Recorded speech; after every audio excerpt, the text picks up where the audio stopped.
All right, y'all. Welcome. Hope everybody's doing well today. Please make sure you drop down the chat, put ones in the chat for the audio. Make sure the audio is good and all that good things. Got a heck of a show to y'all for y'all tonight. Hopefully, I did invite quite a few people, so if they do decide to show up, great. If not, cool, no problem. What's going on, Almond Hey, what's Almond What's going on? Kills, I see you in the building. What's going on, Kills? Hope all is well with each and every last one of you. Let me just go ahead and just dive right into it. This is a show that really wanted to put together because it's something that I've been wanting to talk about for a minute when it comes to the black community as a whole, in the state of how it is that even when it goes into politics, when we see that between matriarch and black pastors or black churches, which one has really contributed the most to when it comes to how it is that the community is driven and in which direction it goes. But even more so, most important thing is make sure you like, share, and subscribe if you haven't already done so. I just want to say welcome to the show, everybody. Tonight we'll be tackling a conversation that a lot of people are scared to have out loud, but everybody knows is true in private. We're asking a simple question: what actually broke the black community in America worse than slavery did, in more ways than one, or which ones contributed the most?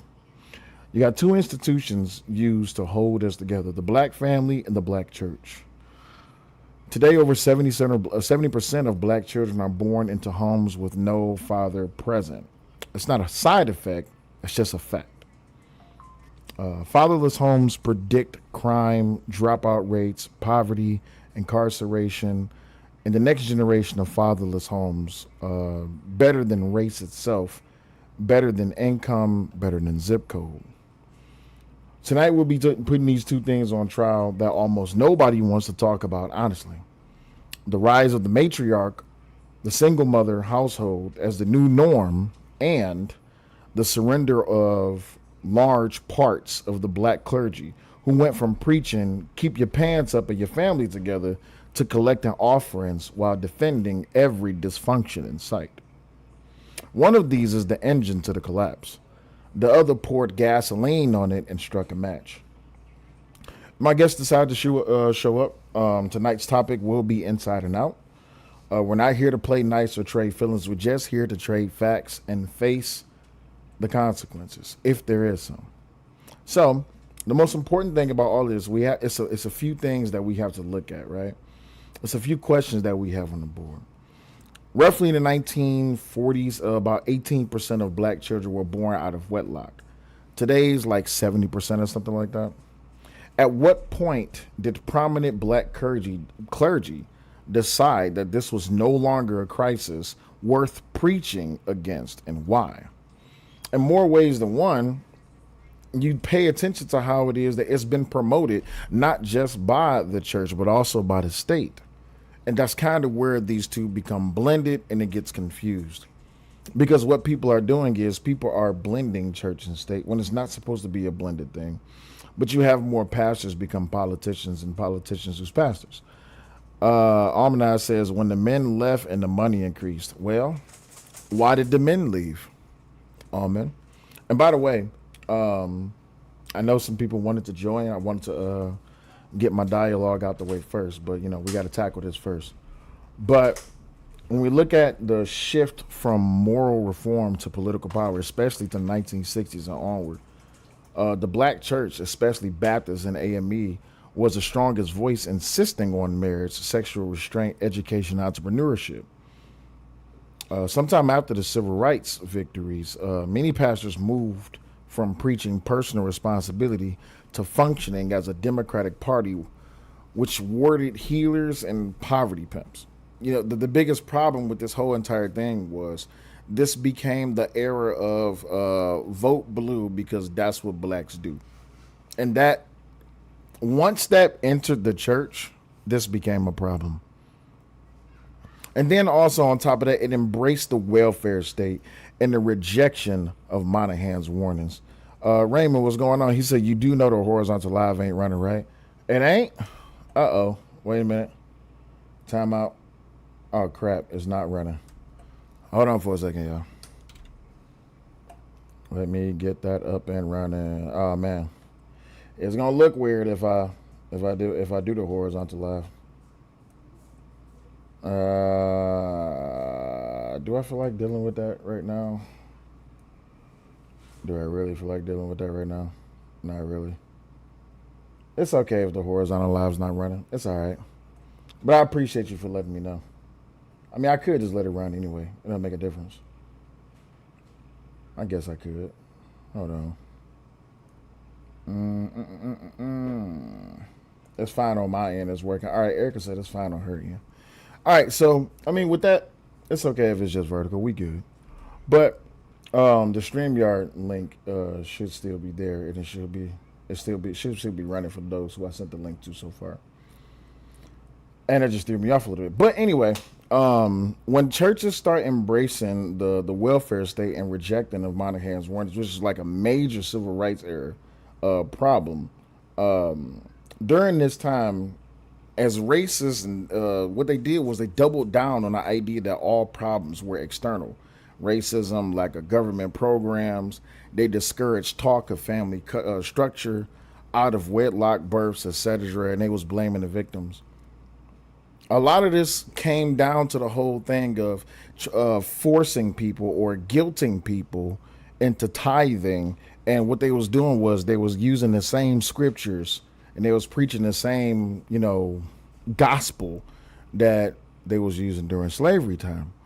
And even on a political level, this caused a huge problem because what it was doing was it was driving people to go to the church, and it was really no separation like between the two. Eric says, I'm a ham. It's the Democratic Party that killed Martin Luther King, who was a Republican. Martin Luther King wasn't a Republican last time I checked. I believe Martin Luther King was independent. I know he wasn't a Democrat. That much I do know. But well, even between the two, even in that sense, Martin Luther King was a very pivotal figure when it came to the civil rights era, but also so was Malcolm X. And even in between the two, they both had a religious, I'm not going to say foundation, but a backing for the two of them. It's just that Malcolm X was more so for black people. He was against integration, and Malcolm was pretty much the opposite. A Christian preacher, and he was for integration. That's the biggest. That's the biggest things. Now, a lot of people can have their own interpretations on how it is and why it is that these two things became a huge pivotal factor and how it is that the black community moved forward after their deaths. But when it comes down to it, those two specifically played a big role in how it is that black people either view the political parties or they view the country. Quite a few people still feel some type of way about the country. I think everyone has the same mold of ideal when it comes to the perspective. Dirty Folks says MLK was the Dems' first huge party recruiter. What's going on, Dirty Folks? Absolutely.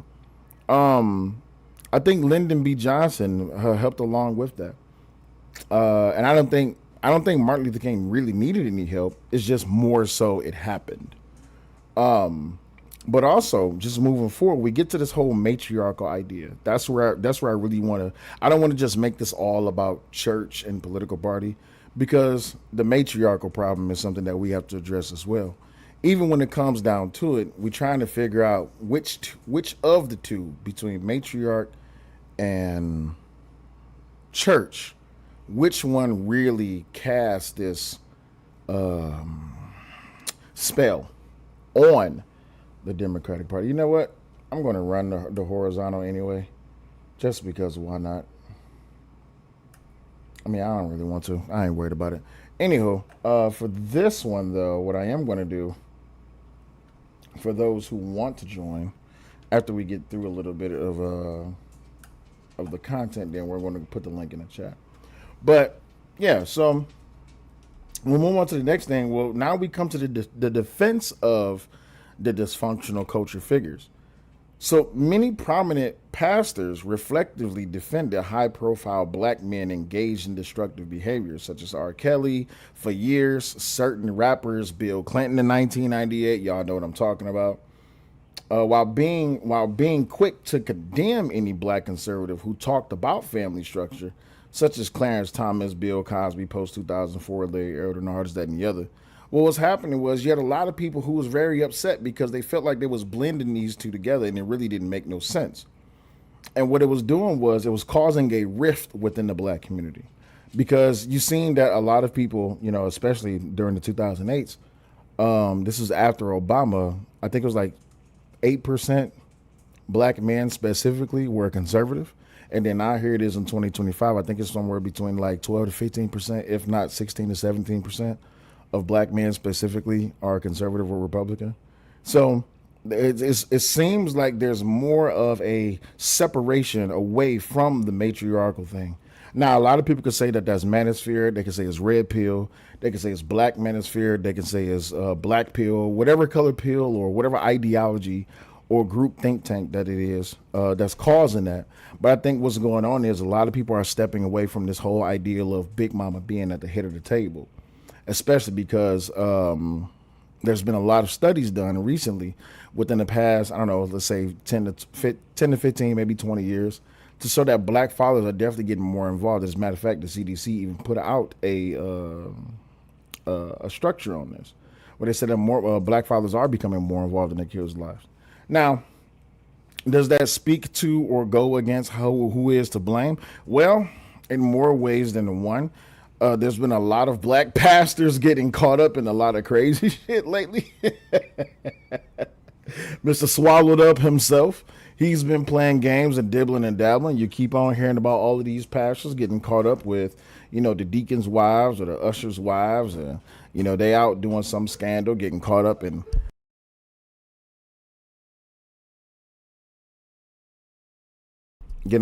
some type of game or some type of scandal. Dr. Steele, what's going on, my G? So, before we continue to move forward, I do have a video I do want to play for y'all. So please make sure y'all like and share it out. Conclusion, before we get there, I do want to play this video for y'all. So I'm going to switch screens for y'all. 1 second. Here we go. All right, and y'all tell me if y'all can hear the audio from this. Know what in the hell a ghetto was like? You want to know what in the hell it's like to live on the stinking west side of Chicago? Well, me and my little black brother are going to show you, Whitey. Watch this. I'm Dave Dugan, and we've invited a cross-section of concerned citizens to a meeting in Chicago. Our question is this: will anything move the white man and mobilize the black man to end the domestic war and bring about a constructive peace? The place we've chosen to ask that question is Chicago. My name is Russ Meek. I am a writer, a musician, a poet, and I live in the black ghetto on Chicago's west side. This somewhat imposing building, the Chatfield Apartments, is my daily abode. I am one of those who love Stokely Carmichael. I am one of those who believe that nonviolence is the philosophy of the fool, and that we are a new breed, a class of black men and women who would rather die on our feet than live on our knees. This is also a street where people live. This is not Washington Street, this is Maypole Street. When I was a kid, a maypole meant a festive celebration. And I think of drowning people being told, don't try to swim. And when you look at this street, you wonder about the man on the stoop. You see him in his red shirt, and you ask him, how are things going, as I did, and he'll tell you, not so good. This too is my neighborhood, where my black brothers and sisters live and die. And this guy, he's just back from Vietnam 4 or 5 days ago. And when we talked, he told me one thing sure, that not like MacArthur, he will not return. What are they fighting for? Well, maybe for these guys, these Madison Street merchants, these exploiters of my people. Yeah, and look, not only do they exploit us, but they also have fringe benefits, like that. I bet their daughter would never marry a nigger because her daddy would lynch him. And here's the liquor store, along with the bars. White owners? Yeah. White managers? Yeah. But then black power works too.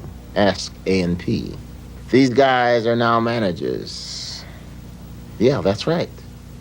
And why? Not for humanitarian motives, but because black power stepped in. Gee, look at this. They sell everything in the way of food. How about those garbage cans? Last week I saw a young black boy, about 7 years old, eating from them. Yeah, in the midst of plenty, they starve. But here we see them telling jokes to colored kids. Oh yes, that's what they said. I said, what are you teaching them? They said, oh, nothing, we're telling jokes. And around the corner, they eat out of garbage cans. Hey, this guy don't miss many a meal. He's a little con man, yet he has the dignity of futility. He graduated from the back alley blues and came around. See those cars passing by? Want me to tell you why? They're the colors of the flag, blue and white. And the Gestapo keeps going by and by. Here are the young guys who we might say are the counterparts of the garbage cans. Yeah, that's right. Their little baby black soul brother eating out of a garbage can. But listen what they've got to say. Dr. King, Whitney Young, Roy Wilkins, Reverend Henry Mitchell, do you speak for them? Hell no. And I'm just for violence. That's all. I'm tired of it. Prayed too long. I'm tired of it. We just beg and beg and beg. And he keeps saying no, no, no, no. I'm tired of it. The white man gave me everything now that he has deprived me of, my people of, for the past 400 years. I could still not forget the slavery that he has taken my people through for 310 years. Then in other words, there's no compromise. That's right. There has to be complete separation. That's it. Is this a school or a meat factory? Where a young man who wanted to learn about black history was told to go back to Africa. White principal, white vice principal, white counselors, black students, 1/4 of whom graduate. Gee, look at this beautiful black woman I'm talking to. Yeah, she's a college grad, a statistician, brilliant, articulate, but oh, so revolutionary. Baseball diamonds are surely in the rough these days. Here they play while a dog dies in the alley. Rats eat cheese. They also eat babies. We say no more to the rats, and we say no more to you, white America. The die is cast. You shall pay for the past.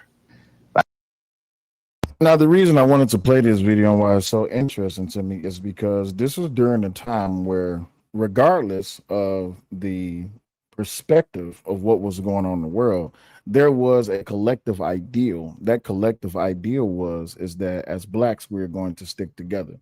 Now, somewhere along there was this rift in between the two. And by the way, I did go ahead and drop the link if anybody wants to join. We'll be up here for a little while. There was this rift in between the two. What caused that rift was why we're here tonight.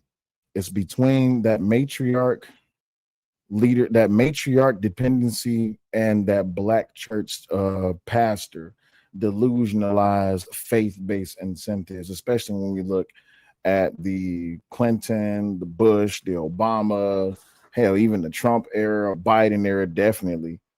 These faith-based incentives really drove a wedge in between a lot of black people and how it is that they moved politically and religiously, because it changed the whole entire scope of the conversation. What's up? It really started in the civil rights movement. Because Martin King was preaching in the pulpit. Absolutely. Let's continue. That's his neighborhood as he sees it. Mr. Meek, why do you suppose that it's actually been relatively cool in Chicago this summer? Is it because things are better in Chicago than other cities? Well, first of all, the question of cool is relative, because what the white media and the white power structure means by cool means that on the surface they don't see anything. But there's revolutionary ferment in Chicago, perhaps more so than any other city. Well, why hasn't it erupted, sir? That's a question you might ask the white folks. See, because we don't go around advocating riots, we advocate revolution.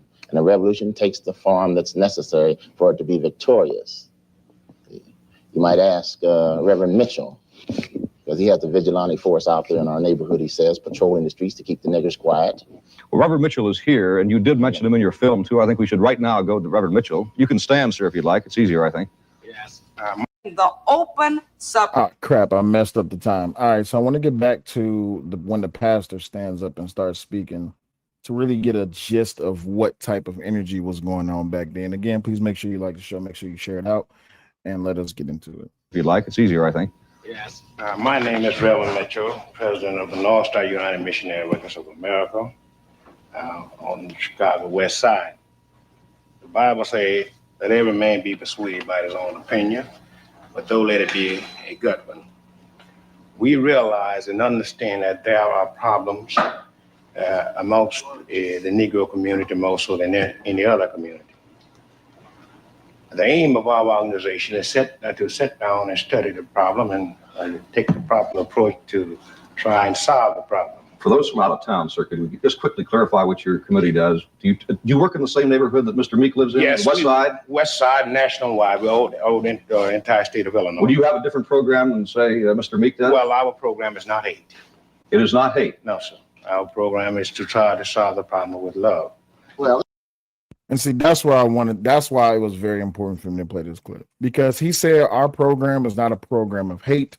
Our program is a program of love. Now, the reason that this is so important to me, and I think really drives the conversation home, is that even back then they was talking about, oh, well, we're the party of love. Martin Luther King used to preach this as well.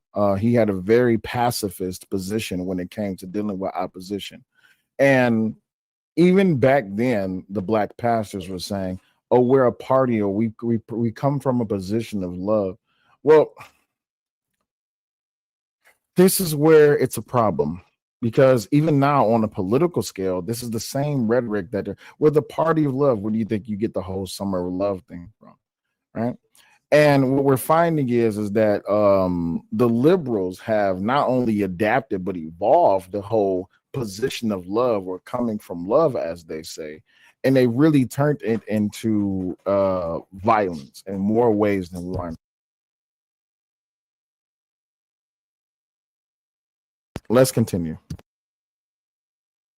let me say something clearly, because horse and buggy techniques don't work in the jet age. And what Reverend Mitchell, when he says Christian love, it means Uncle Tomism. I'm Helen Brandenburg. I'm a lay speaker for the Methodist Church. I have a daughter, and when she was 18, she represented the United States as a history major. Now, let me also go back, because as he stood to give his statement, he said something that was very poignant. The program is to try to solve the problem with love.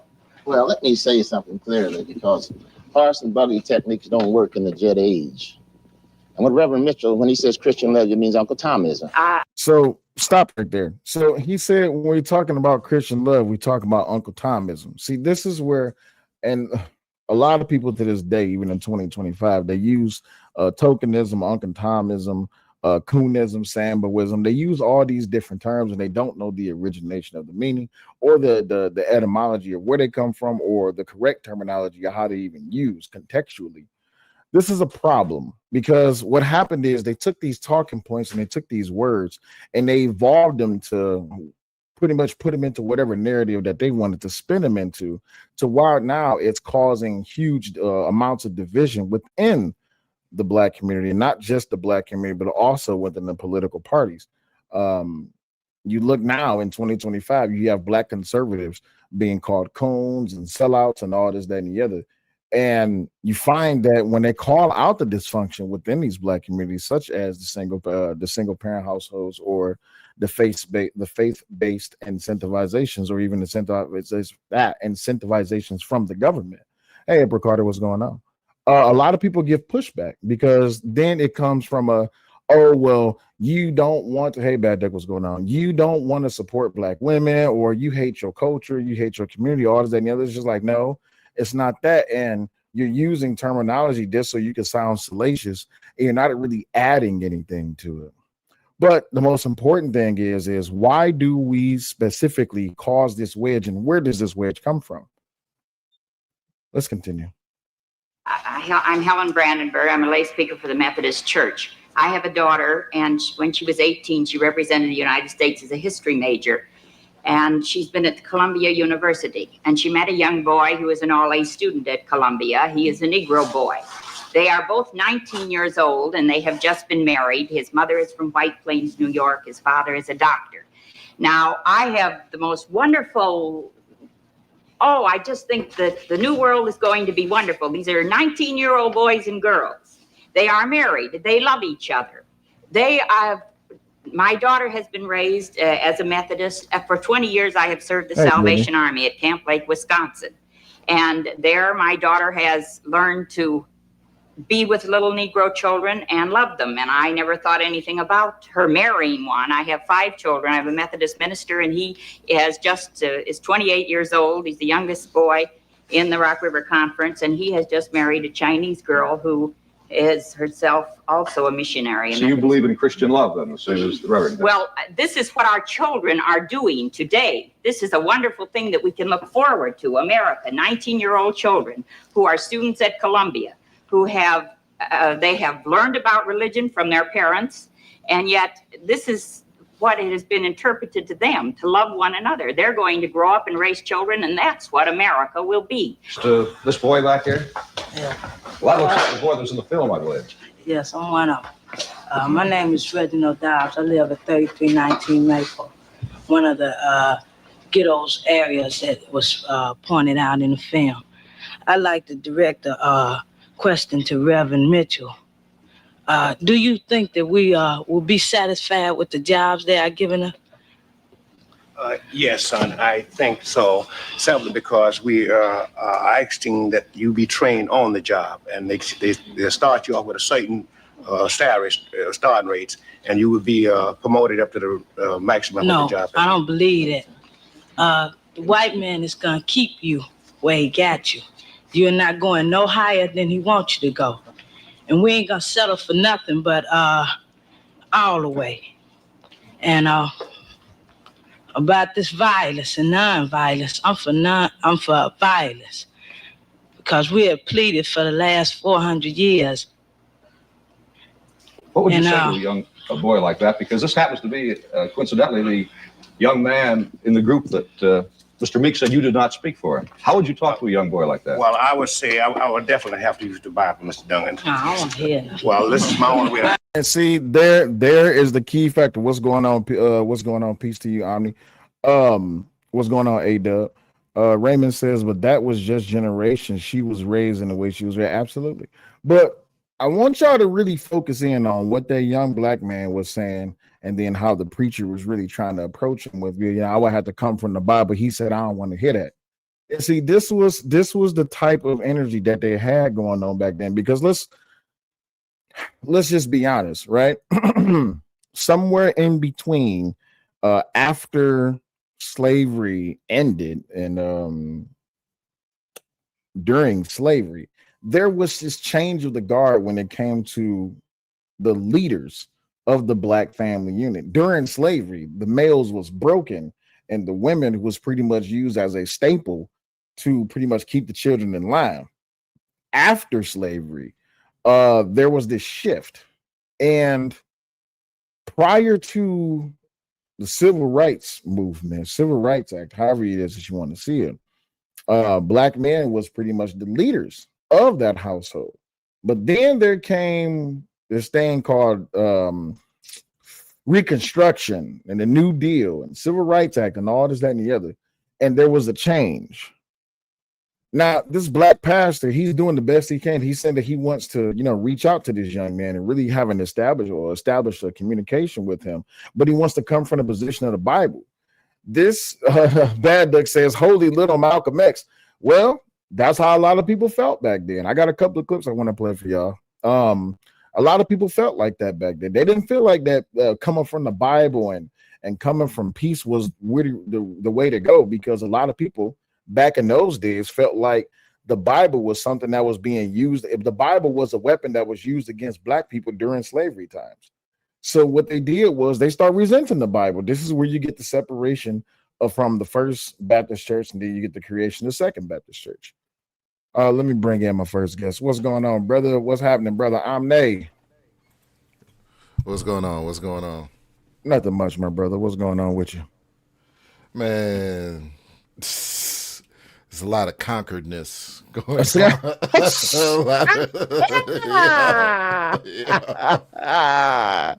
He says a lot of conqueredness going on. A lot of conquered mentalities. You know what I'm saying? I was just over there, and salute to your wife. You know what I'm saying? She was over there too. Shout out to her. Appreciate you. Always a pleasure. But yeah, man, like we gotta. I think as we coalesce and we come together, and the more that we have these discussions, and the more that we reveal the past and look into the past to reveal what's true about today, I think we are going to eventually get to the bottom of what's going on with us. Well, that's kind of what we're trying to figure out and solve. Well, really, so just pointing to it from a perspective.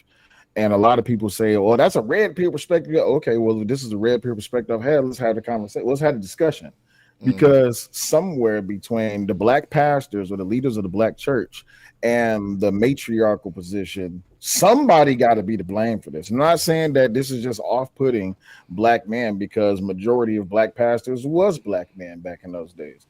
So who is to blame for the downfall? What, in your opinion? What you got? Who's to blame for the downfall? Yeah, in your opinion. Ooh.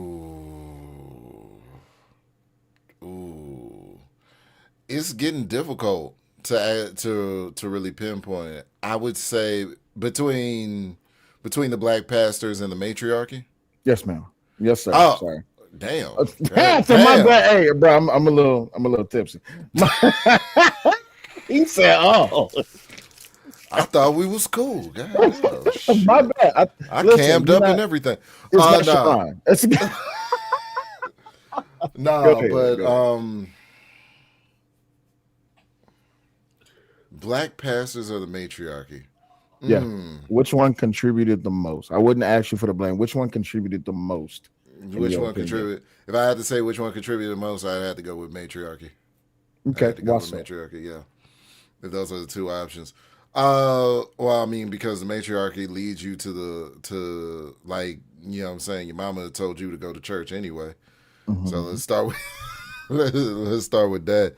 But also the idea that all of the lion's share of the familial responsibility should be on women in the first place. I think that messed it up. You know what I'm saying? Like, I don't think that it was ever meant for them, like for them to have the lion's share of the responsibility. Yeah. Well, there comes the factor that is really confusing for a lot of people. By the way, if you can't see me on screen, it's because I got you solo out because I'm running a vertical and I'm using Streamlabs, but I can see you though. The biggest thing is that when we look at this, excuse me, for all y'all that's watching, I am here. It's just since I'm running it this way, it's gonna look kind of weird if I have both of us on the screen, because I'm going to look like that and he's going to look like this. And it's going to be weird. Oh, you could be up on the screen. I'm not that vain. I could cam down. No. So you got your phone on you? Yeah, I got my phone on me. Go look at the other vertical stream. It's the way I got it running. So that way it can look like it's two camera slots. And then as other people join in, other people will be on the camera as well. Got you. Okay. Yeah, I see what you're talking about. Got you. So, but the thing is, right, we boil this down. If the matriarch or the black women, the black mothers, was sending or bringing these children to these churches, who was the leaders of the churches? Definitely the pastor, bishop, ministers, deacons. Yeah. Black men. Okay. So is it the pastors that was turning the children off? What was going on in that? What happened during that time? Was the children like getting away from the church because of the black pastors? Was it the black pastors' behavior? Somewhere in there was this discombobulation of how it is that people really looked at matriarchy and black pastorism or black men in position of leadership. Hold I up, I got think dirty folks up here too. the softening of, because when we're talking about pastors, we're talking about Christians, we're talking about Southern Baptists specifically. I believe in this instance, Yeah, um, and you know, it centered, the focal point has always been uh, Christ and becoming Christ-like and things of that thing. I think in the hands of the Southern Baptists, black Christians, let's just say that, ever since I was growing up, Southern Baptist, right? I grew up in Southern Baptist, and it the Jesus I knew as a kid is a totally different Jesus that I understand from reading my own Bible for myself. Like the communication of the black pastor of who Jesus was, you know what I'm saying? Jesus was a gangster. Let me be honest. Like Jesus, that man stood 10 toes down and he stood on business. You know, he said, "I must be about my father's business. Let the dead bury the dead." If you don't have, before Curtis Jackson, he told us to get the strap. You know what I'm saying? Sell your last garment and go get a sword. You know what I mean? Turned over the tables of the money changers. Like, he was a gangster. Jesus was a gangster.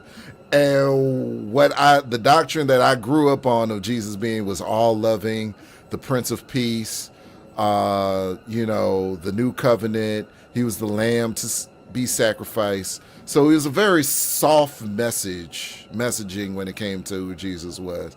And I think that turned off a lot of the youth. Turn the other cheek, which is our understanding of the phrase "turn the other cheek" is actually bastardized. It doesn't mean just let people whoop on you. It's more about respect than anything, because back you have to look at it through the lens of the time. So back in those days, and this is where the bitch slap comes from. Back in those days, Roman soldiers, when they wanted to accost somebody, they would slap them open hand. You know what I'm saying? They would slap them open hand, and sometimes with the back of their hand, if they didn't respect you. This is where the concept of the bitch slap comes from.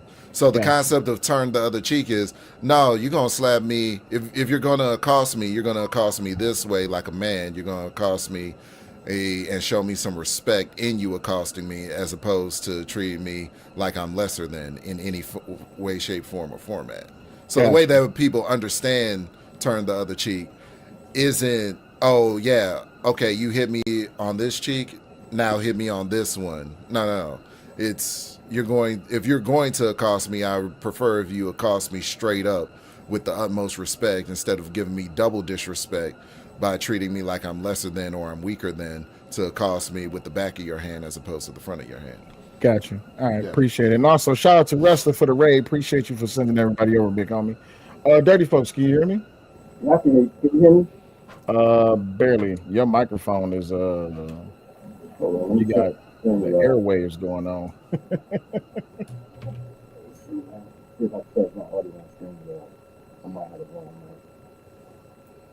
Let me see if I can adjust your audio right quick. Is that better? Yes, that's a whole lot better. All right, what you got for me, big homie? Man, I was listening to what you were saying. I was listening to the victim stories of the baby boomers. Yeah. And I have a different perspective. I will say the matriarchy, but I'll say the matriarchy secondhand, because women only do what men allow. Okay, I like that. Yeah. So when you went through the free loveness that they were speaking on, for the first time, you had women that had the opportunity to choose her own man, and we've seen how women choose men.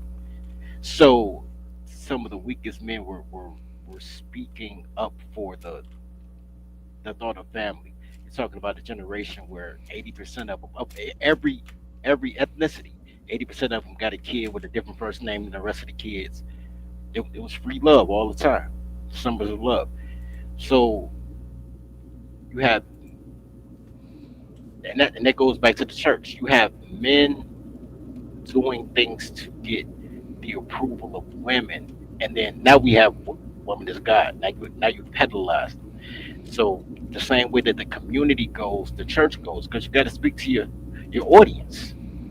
If your audience is about um, self, I'll tell you a perfect thing. If you go back and look at the civil rights move, right?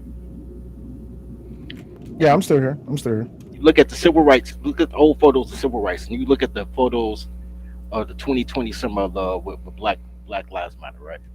I'm gonna tell you what you'll see in both cases. You'll see 6 black pastors on the front, then a bunch of women and gays. The same way that men really weren't involved with BLM, Yeah. heterosexual men weren't involved with the civil rights movement. When I talk to my grandfathers, and my grandfathers were born 1919 and 1926 respectively. You know what I'm saying? When I talk to them, and they like, my paternal grandfather was like, I want to give your grandma something to do. You know what I'm saying? She was volunteering, she was brow burning. I wanted to give her something to do because he was out here trying to make a living. He had 4 kids to feed. When I talked to my maternal grandfather, he was the shooter. He was like, man, you lost your great uncle because a white man spit in his face, and he went to the store and bought a gun from the guy who spit in his face and loaded the Mossberg in the store. And what you gonna do with that, boy? And shot him, and then he lynched him. I never met him because he got lynched. But he went out like a G. He like, man, the whole time the civil rights movement was going on, people were shooting. Stay off my lawn. It wasn't even just because you were black and violent. It was stay off my lawn. This is my little patch of dirt. Stay off my patch of dirt. He said men were actively about that action, boss. Even the civil rights movement came from the double V movement. Victory abroad, victory at home. A bunch of dudes came over. Yeah. They were shooters. Literally. Like the movement got taken away from men wanting to do men things and made it about women. Like So let me ask you a question real quick, right? So we do understand that the majority of leaders or black pastors was men back in those days, right? So when we ask the question of, and I wanted to ask you this question, not to cut you off, but to hit it home, when we look at in the state of 2025 today, and we look at the dysfunction and the degeneracy and the depravity of the that's going on in the black community, who would you say contributed the most to the dysfunction? Would it be black pastors or would it be the matriarchy? It would have to be the matriarchy. First of all, the pastors, a lot of these guys fresh home from jail, they found God in jail. So you were already on a certain path, and now you're on the path of redemption. And when you're on the path of redemption, first thing you do is become real apologetic, live in apology. You want to go back and save the community and tell them don't make the mistakes you made because you're a victim now. And that's what black everything preaches. You're a victim. Gotcha. And then you have to blame the matriarchy because that's the reason there's not a lot of patriarchs. Like when I talk to my young mensees, they in their 20s now, and they like, yo, I got 2 friends that got dads. Yeah, it's a hell of a thing. It's definitely a hell of a thing. All right, y'all, let us continue with the video. This is a heck of a way that I'm doing this, so please just bear with me for a second. When y'all want me to pause the video, just say please. Just please pause the video. Give me 1 second. It's a lot of technical things I got to do. I got to do this. I got to do this. All right, so let's play the video. I ain't no Uncle Tom. Well, See, salvation you is can't free, son. brainwash me. Jesus said, first ye seek the kingdom of heaven and its righteousness, and all of these things will be added. Heaven is on earth, mind you, brother. Yeah. Let me see. You have anything more? How about the other lab? Where you gonna go when we start revolution? Whose side are you gonna be on? Are you still gonna be on your knees begging for us jobs? I will, as Mr. Meek said, he wouldn't die standing on his feet rather than to die on his knees. I will die standing up for God, regardless of any circumstance. Okay. Have God ever told you to let this white man rule you like he is? Damn. Could y'all hear the audio? Omni and Dirty Folks, did y'all hear the audio? We heard Yeah, that. yeah, I Okay. heard it. What's your reaction? It's that Concord talk. It's embedded. I don't know who put it in his head, but it's embedded in this young man's head, and so he's utterly destroyed as a result of it. Mm.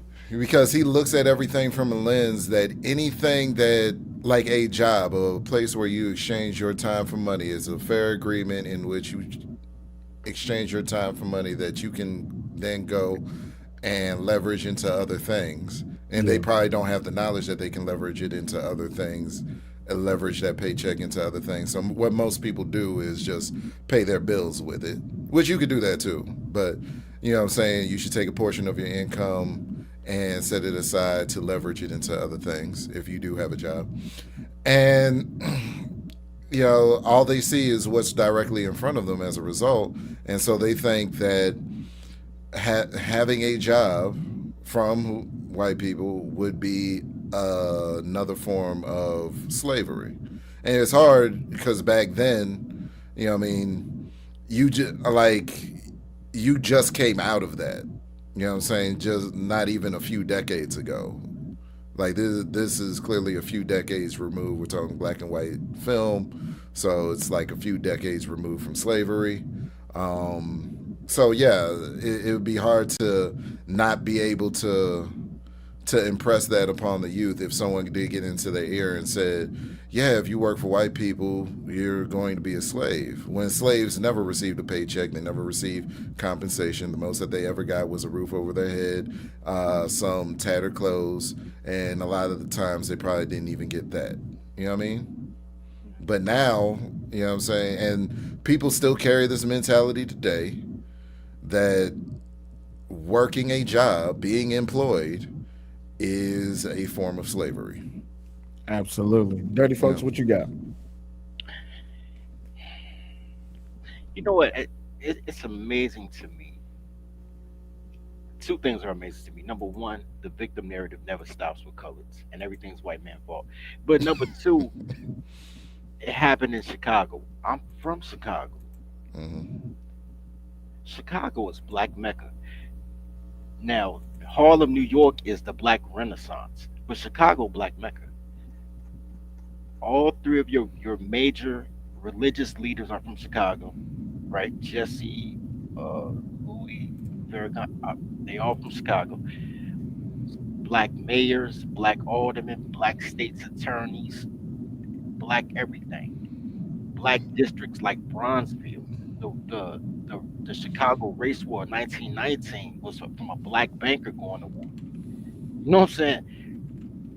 The west side of Chicago until the civil rights movement was black owned everything. As a matter of fact, integration just allowed uh, married couples to have some husband get henpecked to moving next to white people.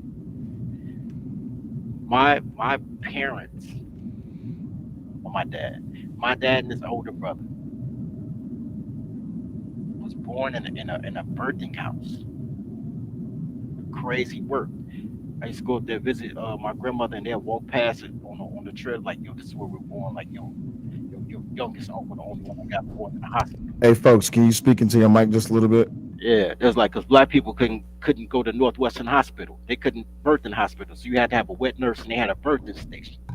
The dentist down the block, like black owned everything. Most of the homes on the west side of Chicago where they did that doc is that were many mansions. Yeah, it's in Chicago. I know it. They homeowners, a bunch of dudes, every dude who that generation, that young man right there, who don't want to get a job, end up being part of the crackhead generation. And all their kids had to go move with who? Grandma, who owned the house that granddad bought with the white man money, according to him. You know what I'm saying? They had to take care of your kids when you got older because you smoked crack because you ain't want to get a job in the house that they bought. Mm. Home ownership was up. Like everything that they talk about, and I don't care about Tulsa, Oklahoma, Black Wall Street. I don't care about that because every city USA had an area. What people doing? I the thing about black people is 80% of black men, I ain't saying y'all great men or bad men. I pay your taxes, try not to do crime. You know what I mean? I raise your kids. When the court lets you. 80% of black, but you judge black culture based on the bottom 20%. While you judge every other Say culture. that again. That's a bar. Matter of fact, you judge white people in their top 3%. Because it's a lot of trailer park dudes out here. You judge white people in the top 3%, every other group on their top 20%, and judge black men especially on their bottom 20%. And then say, man, everybody doing, man, nobody got a daddy. 64% of black kids are birthed by 4% of black men. Most black men don't even have kids. You know what I'm saying? You take all these stats and you say, you know what? We can't blame women. We'll blame white supremacy. We can't blame ineptitude. We'll blame white supremacy. We can't. We're gonna say that black people can't unite. There's no group that unites. You're never gonna get 100% of anybody to unite. You know what I mean? But you'll say black people can't unite, but then you'll diss the people that unite. It's the weird dynamic. I'm my own boss. How? You know what I'm saying? I'm cool for being an independent contractor, but now you got the boss talk. You're still working for somebody. When I run my business, I work for the customer, I work for the manufacturer, I work for the distributor, I work for everybody. I eat last. You know what I'm saying? It's a chain of everything. Everything's symbiotic. And you get this thing, you get this princess mentality for a whole group of people based on a crayon. Everybody a princess. The dude's a princess. Everybody a princess. And if y'all really listen to baby boomer men, they sound just like the mad black woman trope that we talk about and the people watch all the movies.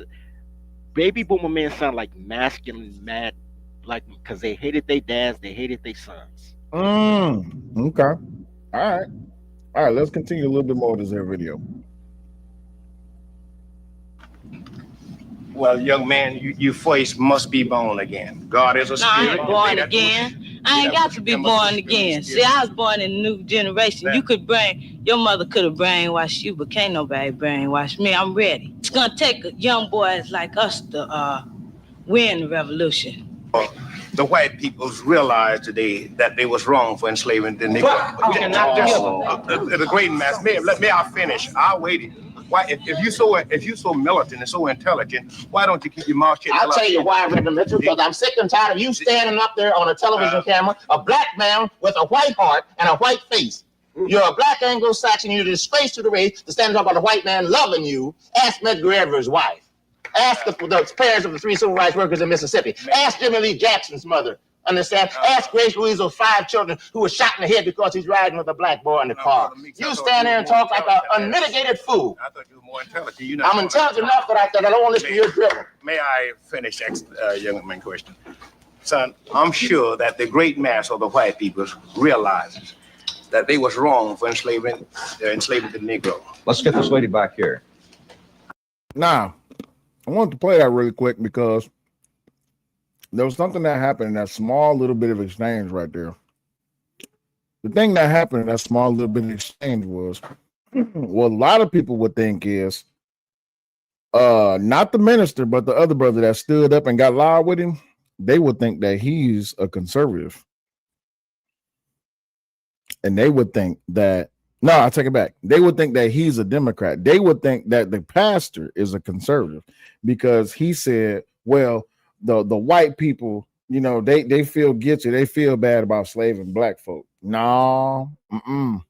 See, this is back in the 60s. We talking about this is Chicago. Now, Dirty Folks, you from there, right? He must have stepped away. You can hear me? Yep. Okay, go. Yeah. So what's your first give me your take on what you just saw. What I just saw. Yeah, I think you hit it on the head. People would think that he's the guy that just spoke up would be for the Democrats, and the pastor would be more on the conservative side of things. Yeah. And that time it was a little bit more nuanced than that in that time period, but we of course know that Jim Crow legislation was Democrat legislation.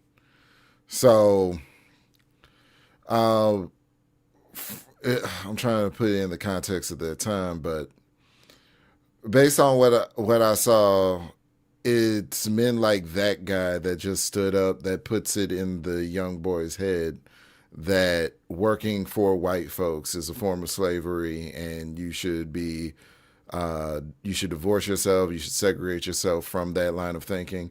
And my question would be, well, what would you have in place?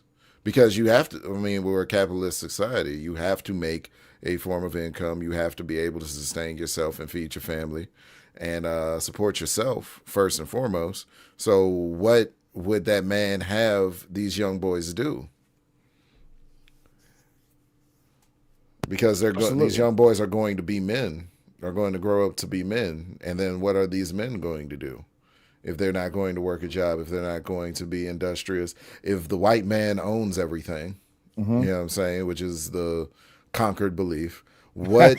You're not gonna step away from that. I'm not stepping away from it.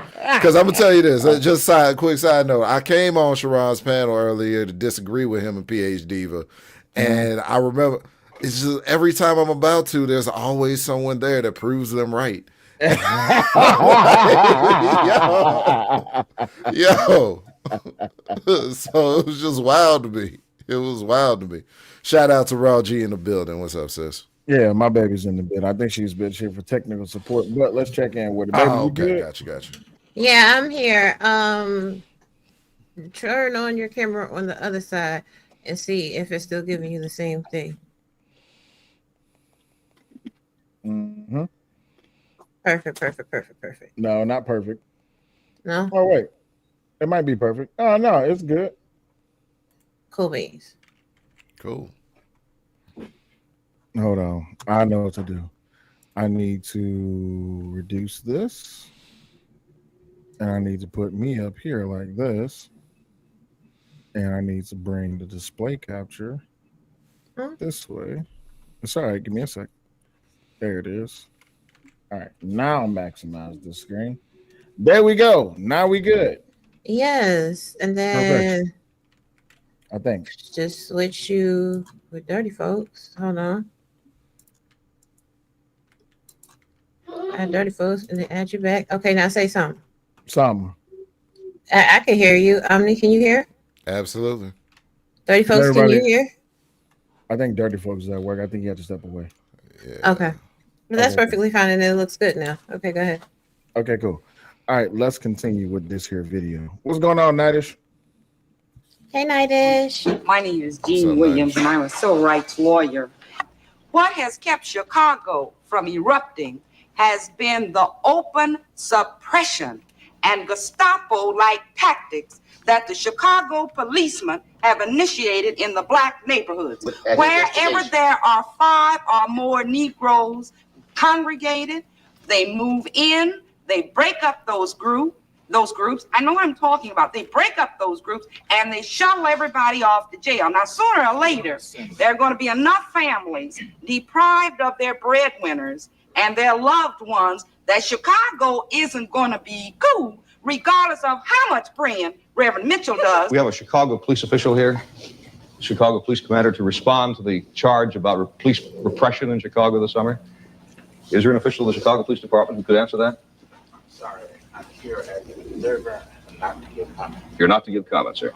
I see. Well, let him make his one statement. That's all right. Fine. Go ahead, son. As I was going back to see, he pointed out for me that I could go back when I want to.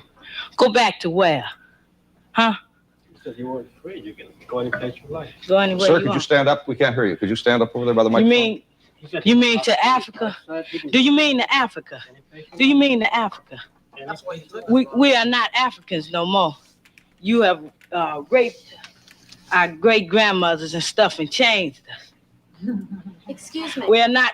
Okay, let me finish. And gave us a name as a Negro. I am not a Negro. A Negro is a person with a slave at the man. I just want to tell you that. And don't say nothing else to me. Bam. That's right. Don't say that else to me. Violent little motherfucker. Anyway, I agree with him on that one because it's always been a bullshit bullshitism to tell black people to go back to Africa when you disenfranchise the people from that continent and their culture. Like, what is there for us to go back to? So. Absolutely. Dirty folks, you back? Yeah, I'm back, man. I'm invisible now, though. That's crazy. Yeah, you invisible. There you go. Your color coming in. You went from dark skin to light skin just that fast. That's crazy. Only in America. Only in America.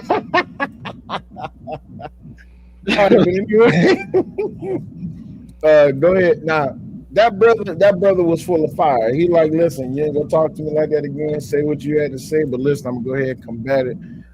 Do you think now the elder black lady, she was talking for a second, but the clip got, mind you, this is just a historical film, so it's not all gonna be there. But the young black brother, he wasn't for the bullshit. You see what I'm saying? Mm-hmm. He was just like, I don't want to hear nothing you talking about. And still, the pastor, I hate to say this, he still comes from a pacifist position, especially because he's coming from a religious position. Even back then, this is clearly seen to this day. Do y'all see that to this day in 2025? Yep. Yeah. And when you do see that, who do you usually see it coming from? Do you see it coming from majority black women or majority black men? Older black men. I've seen it in some of the young ones too. Well, the young ones, It's I was just on the panel. Me and Rob was just on the panel with one of them. Wait, KT the Ghost showed up again? Yeah. That's who I was talking about. Oh my God, he showed up again. That's why I was talking to. That's why I'm stamping Conquer Talk. He got me stamping Conquer Talk. It's gonna be a term now. It's gonna resonate throughout this space because he's just determined to talk that Conquer Talk. He's still on that dumb shit, bruh. It was bad. How bad was it this time? He was so the question came up, the discussion came up of how to get educated and the means in which someone with absolutely no resources, no finances can go about getting educated. So we were talking about leveraging debt and not leveraging debt, and he didn't like either one of those options. He was arguing against both of those. He was like, folks, are you familiar with this position? We had a debate the other day on Sharon's show, and PhD was saying the problem with black men is that y'all are conquered by other races of men, specifically white men. And me, Angry Man, Raw, we was all up there. I think it was up there too. We was all up there arguing like, bro, nah, we ain't no conquered men. So then here comes this dude, KT to go. He Excuse said, me, y'all not. No. We're not gonna have a those of us moment. You and Omni are not conquered men. I'm not a conquered woman. No, Let's we're just be not. clear. No. We was arguing from that position that black men are not conquered men. Right. And then here come this dude, KT to go. He said, I am a conquered man. Well, he truly is black. Look. Hey, I'm on the side, bro. I'm on his team, B. Look, let me tell you something, bro. Men respect men regardless. Men respect men, right? You can even if you talk with the most. Look, I am a dude that went to Indiana and had a pizza party with Saxonites. Look, if y'all know who Saxonites is, look good. But they one shade away from being the Klan, bro. You know what I'm saying? And we eat pizza. They like, oh, we don't really like black guys, but you're cool because men recognize, men respect men, right? And it was good pizza too. Anyway, the thing is this, man. We're number two. Black men have to want to be number two. Now see, wait, that's that Conquer talk. No, it's not. Hold on. Let him get it out. He gonna clean it up at the end. He probably gonna clean it up. Go ahead. No, check it out. Everybody had a fight in elementary school, and then the guy you had a fight with end up being your best friend later on in life, where y'all end up being cool, right? Black people are like, we lost that fight, but we're still in the game. You know what I'm saying? I ain't no punk. I'll fight back. You might win, but I'll fight back. We number two. Now here's the flip side. Right now they're trying to make you number seven. They're trying to put white man, white woman, black woman, Mexican man, fucking migrants. They're trying to put everybody over you now and have you at the bottom. Being number two way better than being number seven. From number two, you can try to be number one next year. You could be run up Buffalo Bills in the '90s, and maybe I'll win the Super Bowl next year. It's way better than being the Bulls and you don't even make the playoffs. You know what I'm saying? Okay, so you're saying from the number 2 position it's easier to fight back than it is from the number 7 position. Yeah. And the intent is still to fight back. The intent is still to be the mate. You're not a quitter. You want okay, to. Okay. That's You want to be number one, but right. with the number two pole position, and people trying to take that away from you and say, man, you're at the bottom of the barrel. Do you know how many? What does it take to be number one? 6 shots. No, but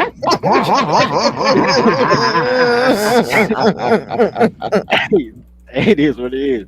But you know what though? Here's what's so crazy, bro, about this whole ethnic thing. And I came in on the party. It was like, don't call me a Negro. Every descriptor of you is a color, whether you're black or Negro, which means black. You know what I'm saying? Or colored, which you could be black or brown. Or, because they call Indians and Africans colored at the same time. Because tawny, swarthy. You don't really have an ethnic name.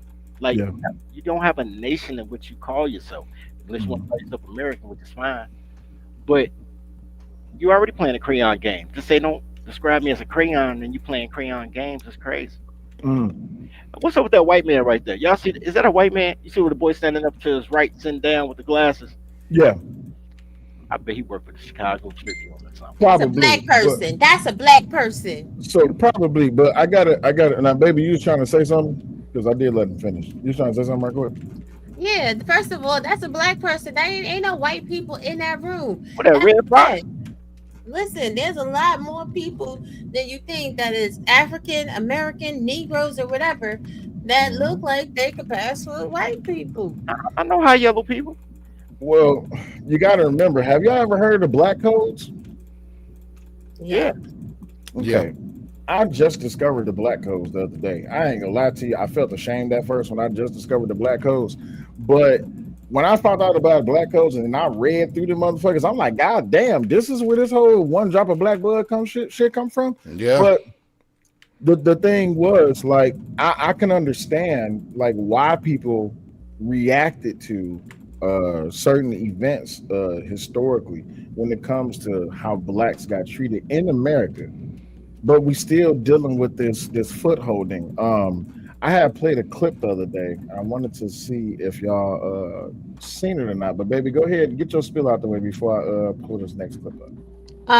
Dirty folks, you have some wind in your background. So when you're not speaking, please mute. I turned it. Yeah, I had a air filter on. I just turned it off just now. Okay, and you over there clicking and clacking. Oh my bad. Let me turn off my mic. Thank you kindly. So, all right, back to where we were. I mean, this is. I know he over there playing. What's that? Mahedra, whatever. Yep, that one, that game. But and I said what I said. I don't know these games. I don't play video games. It is what it is. He over there playing where wins me. I know what he's playing. But at this time in history, yes, it definitely was the pastors. The pastors crippled the community.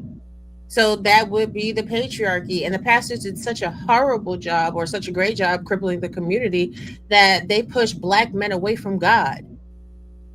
It's hard. You're hard pressed to find black men in church nowadays, and that's all predicated on what the pastors did. When a black man does go to church, they don't want to hear the pastor passing the collection plate 4 times in the same service and trying to apply pressure. Just like when people is on social media platforms, if we're here to learn something or watch something on social media, nobody wants to hear every 2 seconds, "Hey, hit the Cash App. Hey, hit the Super Chat," because people are going to give from the abundance of their heart. If you are orating a certain way and you are giving a message, then people are going to pour into you the same way you have poured into them. When you start pandering and consistently asking, it seems like a grift. And this is not the truth. This is a prosperity ministry, and I have a big problem with prosperity ministry, because the prosperity ministry essentially is that you don't have to do no work, just trust in God and everything's going to be okay. And that is not how God wants you to exceed abundantly above.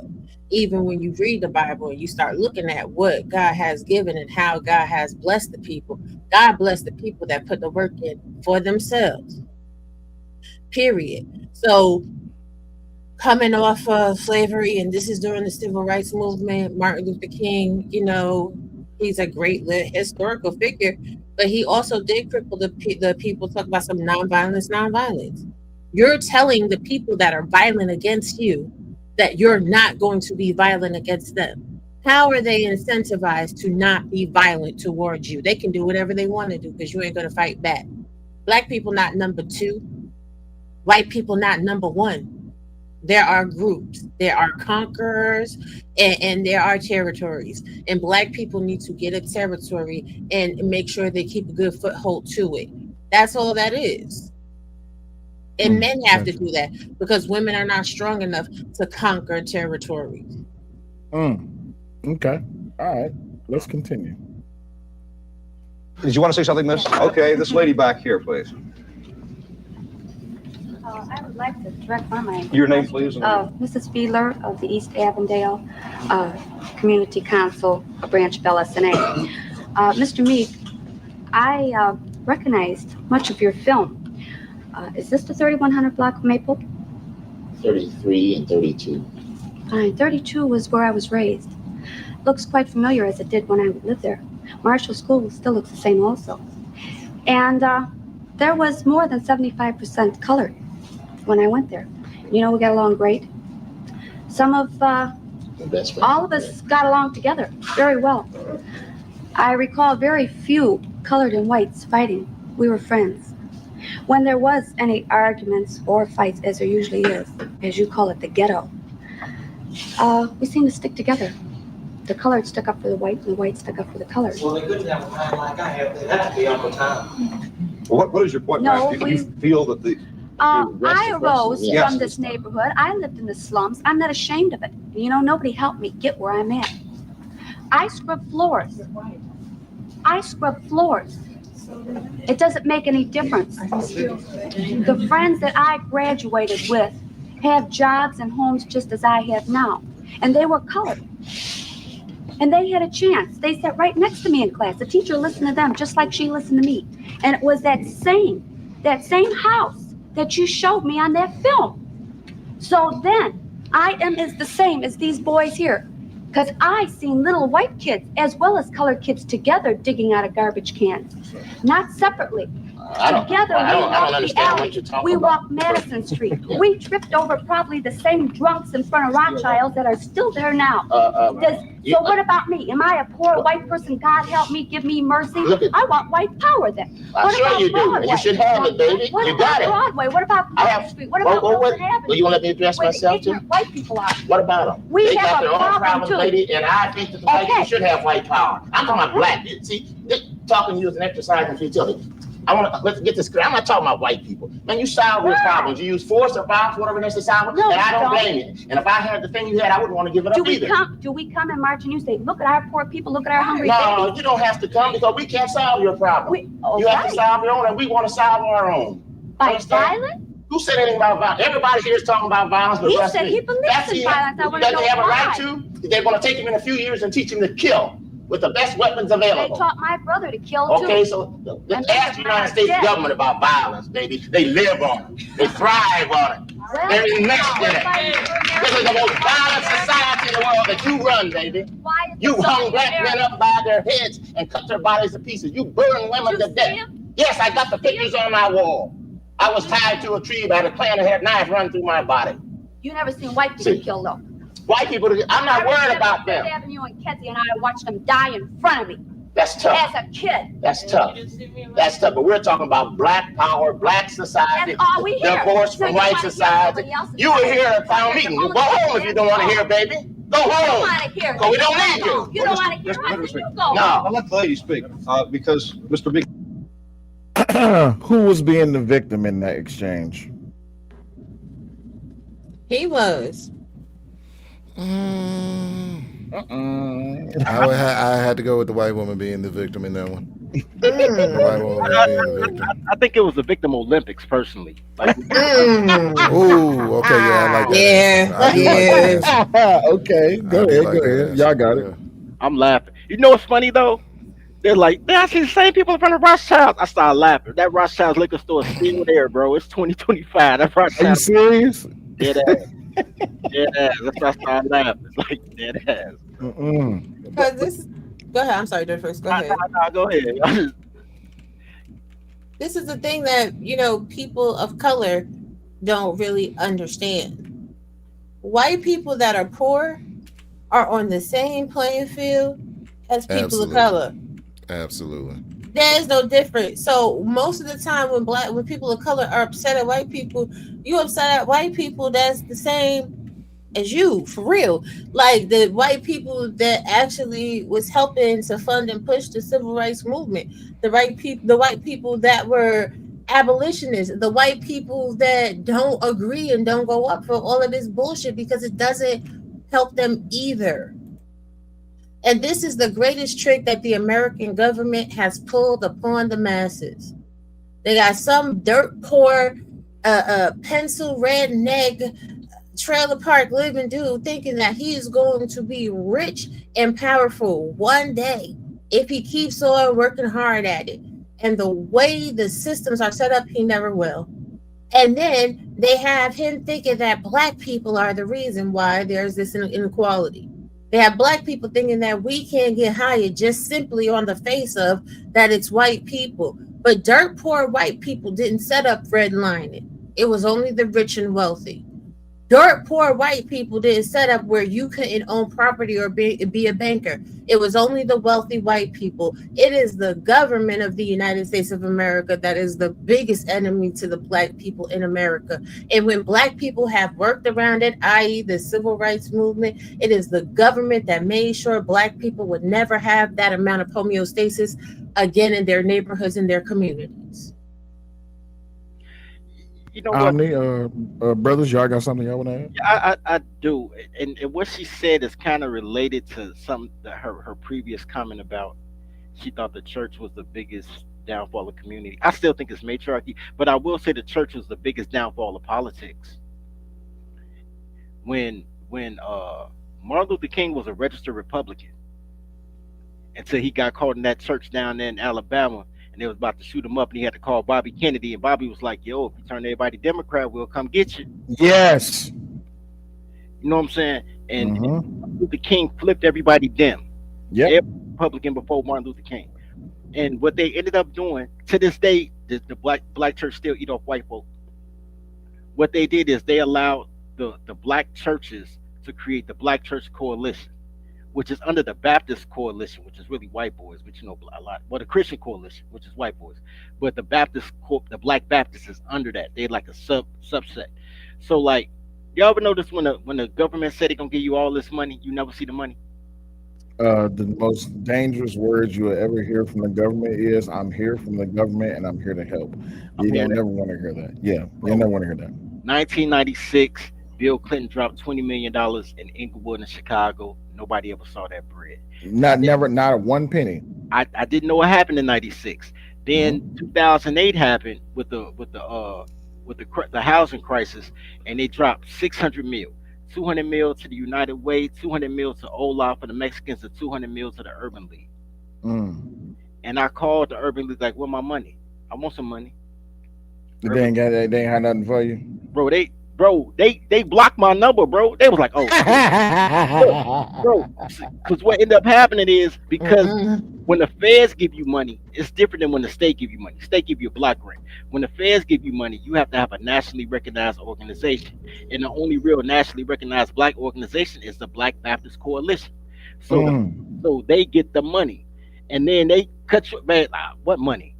So I'm like, y'all took that 20 mil too back in the day. Like, hey, Crazy Mama said Monica probably saw some of that money from Clinton. Eugene's Dr. Steele before Ani go. Dr. Steele says, "I think today black pastors help the matriarchy." That's a hell of a stand. That's a hell of a position. I mean, ultimately, like, that is true. but they helped the matriarchy by destroying the patriarchy. Wait, the pastors destroyed the patriarchy? Absolutely, they did. Okay.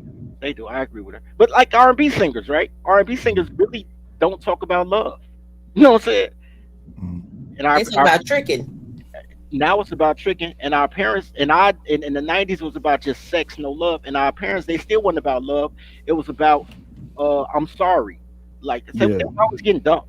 Something's wrong with them boys. They was always getting dumped. In the 70s too. In the 70s they was begging. In the 80s they was begging. It's not just listen. It's been every era since the dawn of time. The way you get weak men to move, who have their mind set on the act of procreation, you deal with the women first. The best way to get to the man is to get to his woman. Like we know this. We know this. It was that way in the 60s, 70s, however, and it's that way today with undisciplined men and OnlyFans. They're throwing up all of this cash, tricking off all of this money on all of these women who are not actually interested in them. They're just hustling them, and they're throwing away all this money that they do or do not have. Throwing away their entire future and their entire fortune over. Listen, Shannon Sharp. Who else? I grant you that. Wait, I grant you that. Let me ask you a question. Why did it work in reverse for the church? They catered to women and lost the men. What you're saying is right. Like normally, why? How did the church get it wrong? Oh no, they got it right. They catered to the women and separated the men that were fiscally responsible from the women. So when they separated the men being fiscally responsible from their women, now the women are donating the most, trying to buy their way into heaven, increasing the amount of donations, increasing the amount of tithes. Where if you had your husband, listen, I remember when I was growing up Southern Baptist, we had the envelopes at church, and my father would do the budgeting and be like, "Listen, don't you give the church all that money. All you gotta do is." That's between you and God and all of this. I have uncles down south that was that way, and my father was that way. Hey, because a woman, if you think that you're going to get into heaven by opening up your pocketbook, these women are spending egregious amounts of money at the church. Meanwhile, the Bible tells you can't get a rich man into heaven like you can't get a camel through the eye of a needle. And the needle was very big in biblical times. But I'm going to break it down for you, right? What you're learning in church today is not the gospel. Oh no, it's apostate. It's apostate. Yeah. They have idols in the pulpit. You go to altar call to pray. You're praying before a graven image. You're praying before a cross. That don't got nothing to do with God, for real. God told you not to worship before no idols, right? Now, I'm gonna take it back even further for you. How did the devil separate Adam and Eve from each other and from God? He went through Eve. A lot of these pastors are the devil incarnate. The devil has dominion over the land at this point in time. And what better way for the devil to manipulate you than through the good book? You know what the devil did in the Bible? The only thing he did in the Bible? You know your man ain't shit. Yo, Eve. Pretty much. Pretty much. That's what it is the whole time. All the violence was God. The plagues and the locusts and the flood. Yeah. That was just, hey, Jezebel, you know your man ain't shit. Yeah. Listen to your ear. That's it. That's all he ever did. That's what the pastor's doing. Yeah, that's exactly what they're doing.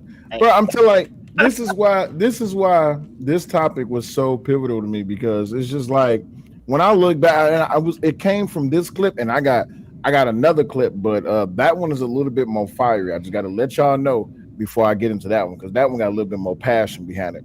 But the thing is, as I'm listening to, and this is back in the 60s, since everybody like to talk about the 50s and the 60s and about the black community and all that, as I'm listening to these, I'm just like, hey man, we need to talk, because it's a lot of these black pastors that was out here pretty much finagling black family households, and it was two ways they was finagling them. One, they was with the whole big mama theory that your mama is this and that, and you gotta follow your mom.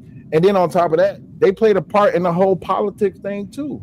It was supposed to be a separation of God and church and state. Yeah. Yeah. But look at even look at Tyler Perry movies.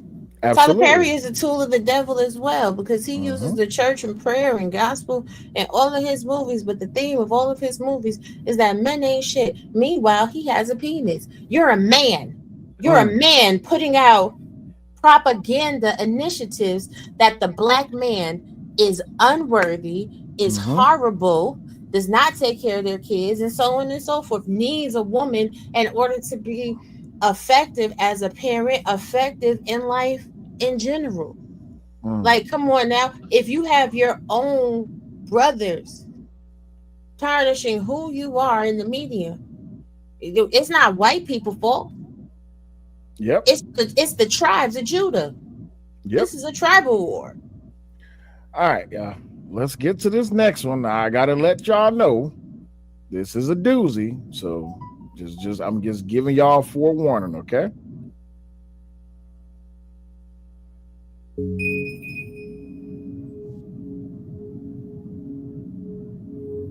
Ours to be just as good. See, we don't want a store in your neighborhood, but we don't want you coming in our neighborhood and open up stores and exploiting us, and then go home and throw a bomb and we move next door out in the suburbs. We don't want your schools, but we want our schools to be the highest and the best possible for our black progeny. See, what people don't understand, we are saying, and we're not asking. You see, the die is cast, as I said, we're not asking, we're saying this is the way it's going to be. The young lady from Winnetka has stated that she saw during the marches which she participated in people who were full of fear and hatred. Mr. Lucas has said that the American Negro is either going to be free or he's going to be dead. Now, you get this straight. You can kill all the black folks you want to, baby, but you will not kill the freedom of black folks. It's coming. We're going to get it. We fought in every one of your damn lousy wars, baby, and you give us nothing. Now, the war is going to be here because we're going to be free. Now, you kill all you want to, but we kill too. I don't agree with the moderator nor Reverend Robinson that we want some kind of agreement. We want agreement by which we can live or die. You choose. If you won't listen to me when I make an appeal for the Negroes because you have no concern for the Negroes, listen to me when I make an appeal for America. You claim you love America. Well, we love America. But you are driving us back and you are making a Samson out of us, and we are going to pull down the pillar. Should you try to pretend that I'm crazy because I want America to be saved? And then you think we have no right to ask for something? Is it too much to ask you to grant us human dignity? Should we be put down and shot to death for this request? If so, you can aim your guns. What the hell do you think we care about dying if you're going to deny us the right to live? You know, this Y'all got the floor. they never did nothing. Got high. All that loud. The only orators that ever did something was drill rappers. They just shot each other. Ain't none of them do nothing. Get high. Was he making valid points? No. No, he was speaking purely from emotionality. I don't even know what specific event. There's no context to know what specific event he's talking about, how he was denied the right to live. You know what I'm saying? I see him breathing. He's standing up there. He got clothes on. What's being denied to him? He's not actually saying that, okay, these programs were given to this group and not given to us. I can't get a job or anything. He's just talking from a pure standpoint of emotionality. I don't even know what his complaint is. This is the thing, all right? And black people, I'm on some bull, and I've been on some for the past little bit now. I'm going to need y'all to stop begging. Yeah. You asking people in power to give you something. Please, sir, may I have another? The Native American Indians didn't ask these white people for nothing. They applied so much pressure that they had to go meet with the chiefs like, yo, y'all are really doing damage to us. How can we come to a meeting of the minds where y'all have y'all land? We have, you know what I'm saying? We have some relief from what you're doing. Now, I'm not Mm. saying there should be a civil war. I'm not saying there should be anarchy. But what I'm saying is you're not getting nowhere begging people. These people are killing you. And you marching and begging them to do what? These people are killing you. And you destroying your own neighborhoods. That's helping do what? These people are, according to the people that have such an issue with women, these people are empowering your women to emasculate you. And you're begging them to stop? Please, Y'all sir, okay? shut down OnlyFans, sir, please. Well, Right. shut down the strip club because I can't stop but go over there, and she always asking me for $200 every Please time stop just to get a lap dance. right. Please stop giving the benefits because you making it so I can't work and you making it so you can keep your hand in my pocket. Please stop funding her to go to school so then I gotta wind up paying for it on the back end. Please, stop taking her child support money that I'm sending her and applying it to the benefits that she's giving. Y'all are literally begging for this instead of making the decision, the choice. I agree with that. But you know what? Nothing that he said was true though. You know what I've never seen in black communities? Take your time. White people owning the stores in their community. What you mean? Wait, hold on. Let me make sure I got you What'd you right. say? You said white people owning stores in black people communities? White people own the store. When you see stores and franchises are different, right? Okay. But when you see the mom and pop spots, which is what he's talking about, just opening up shop in their community, Okay. it started off with Asians and then it went to Arabs. The only time you see white people in black communities are in positions of authority, so teachers and police. But you can be a teacher, you can be a cop. Those are things that that black people are told not to do. Well, not they cool with being a teacher. They tell men not to teach, and they try to tell you to hate cops. But cops are the symbol of order. Okay. You know what I'm saying? Because when something happens, you call the cops. Gotcha. So like everything that he's saying is like she said, like these are things that are easily changeable. You can change everything around. But the funny thing is, every neighborhood in Chicago, because they in Chicago, so I'm gonna speak for Chicago. Every black neighborhood in Chicago is a product of white flight. So like whatever you call the ghetto now wasn't the ghetto 10 years before the first black couple moved into that neighborhood. You know what I'm saying? Because they moved in because it was an aspiring middle class neighborhood. So you know you got to take some credit, some whatever you want to call it. That's because the projects was a setup. And anybody really looking at real estate throughout history knows the projects were all built in prime real estate. Absolutely. Yeah. So what they did was they built the projects and they built these piss ass neighborhoods, right? As kind of a save for later, a filler, which is why you have gentrification now, where these real estate developers are going into these neighborhoods that were classified as ghetto or project tenement buildings, whatever, and they are revamping it because they know the actual value and worth. See, those weren't made for you either, though. The original projects were made for the homeless Jews. Nah, that's not true. But Chicago is true. That's ghetto is literally a Jewish word. Like they originally how in Chicago they originally that's why they were in such great locations in Chicago, right off the Gold Coast, right off the expressway, right by the when we had the meat packing. Chicago was big for meat packing, right by the meat packing plants, and they were able, and they had two family households. There was uh, no stipulation yet that men couldn't stay there, so they had families growing up there, and they all think about the names of them. They all gardens and parkways and places. Like you look at the original photos of those places, they were beautiful when they were first made. You know what I'm saying? But they go right back to the white flight. So you got to understand. I read a book one time written by an Irishman, and he was talking about the civil rights movement. The book took place between 1910 and 1970. It was like his life coming to America. And there was a portion in which he was Irish. No, he was Irish. The Irishman from Boston. And he went back to his old neighborhood that was now a black neighborhood. He was like, yo, why do black people litter? Like, this was a beautiful park when I was growing up, and now it looks like a dump. And they litter everywhere. Some things you just got. Some things you can control. You know, control what you can control. Right, but I just want to be clear. The projects were originally created for slums clearance, right? It was to provide decent and safe, affordable housing for low income working families.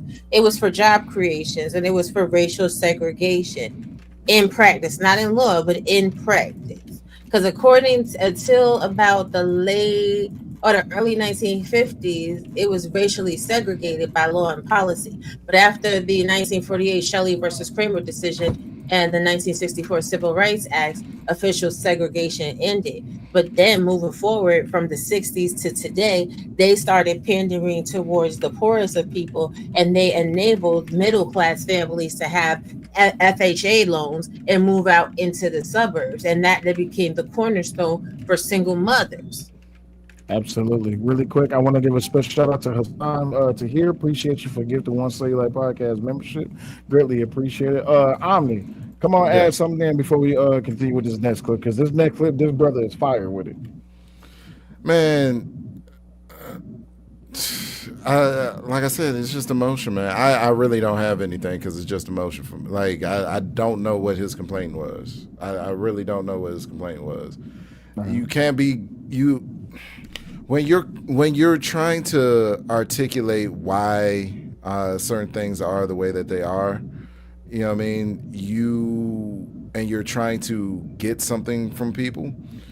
It's about leverage, or it's about what's mutually beneficial to both parties.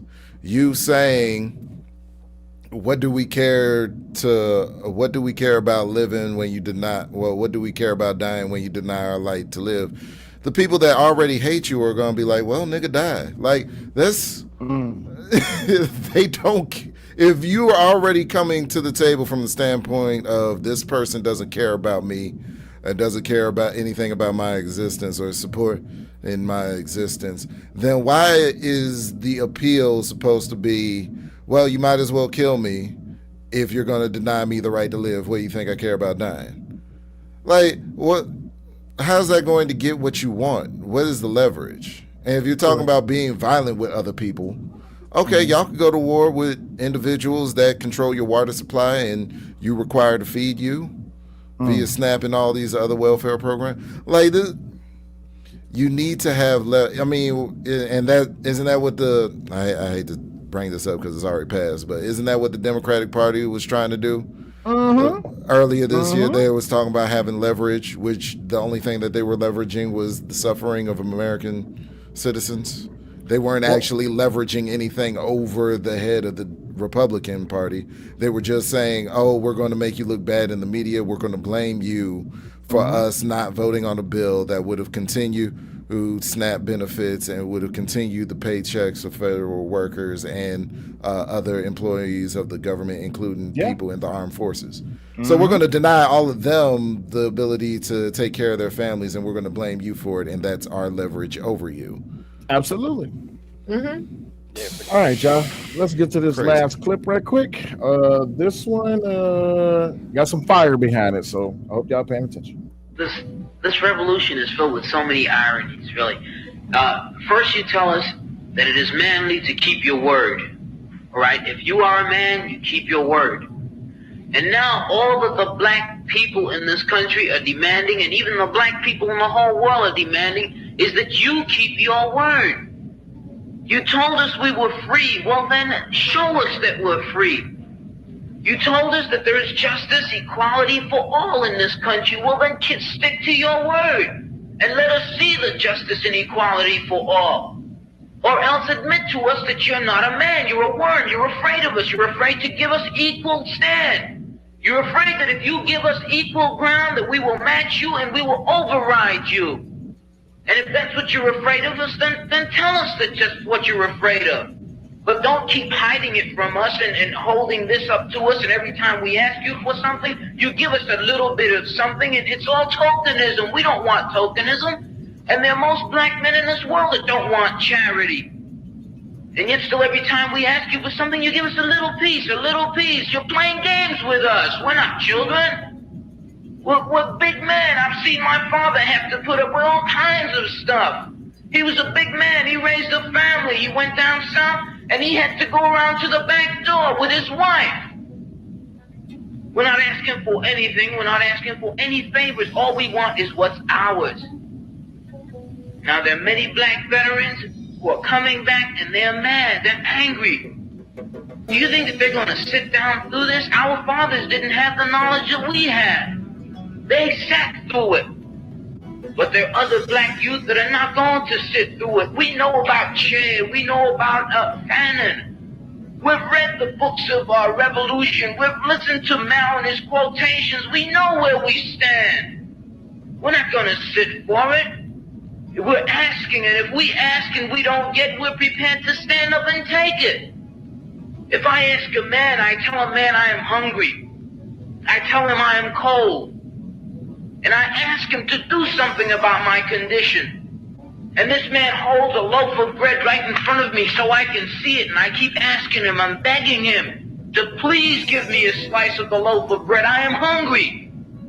Then it is known by every psychologist that the next step in the progression is I am going to knock him upside the head and take the bread from him. I'm not going to starve to death.